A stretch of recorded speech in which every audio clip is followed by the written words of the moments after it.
First up is Saturday's Express, and what Andrew Tate is to Leo, I know Mizzy is to you. Are you coping okay with this news? No, this is terrible. So the Express says, idiot TikTok prankster who clashed with Piers Morgan has been arrested again. This is Mizzy, who shot to fame, well, notoriety recently, after filming what he describes as pranks, but I think most of us would describe as crimes. Yes. So theft, trespass, criminal damage, racially aggravated assault, things like that.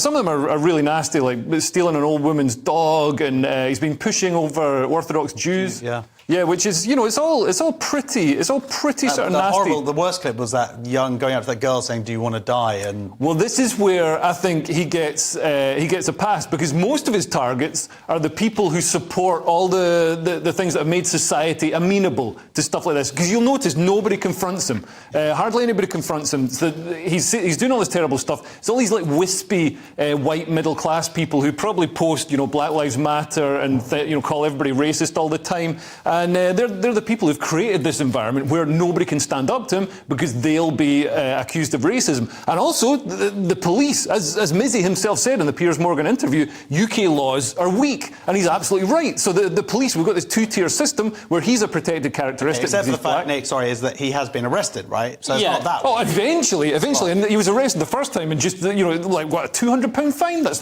nothing. He was laughing about it. Well, so the update is that he's been arrested, and I believe it's for posting a TikTok video which goes against, the rules of his previous arrest. So he must be at this point the most hated man in Britain, with the possible exception of Matt Hancock. So and the thing that people don't talk about is when he goes up to people and says, "Do you want to die?" and stuff. If one of them runs into the road or something, what happens then? Or attacks him back or so. But nothing happens. Right. As we've seen, he's done all this stuff and nothing happens. Some people think it's all a psyop to get through the online safety bill and increase that because politicians have used it. Some of your followers. I don't think so. No, David Curtin said it, but I don't believe it. But I do believe that it's certainly been leaped upon by certain politicians. But his punishment was absolutely pathetic. He had a £365 fine, and so it's kind of good that at least they're doing something. But the part they're focusing on is the fact that he's posted a video again, which no one really cares about. It's the actual crimes to me that are the real problem. Totally. Entering people's houses. But he has breached it again. So he has breached it again. So now he's being harassed by the police, and maybe that's fair because he's been harassing people. Hopefully that's the last that we hear. But all the punishments seem to be so weak.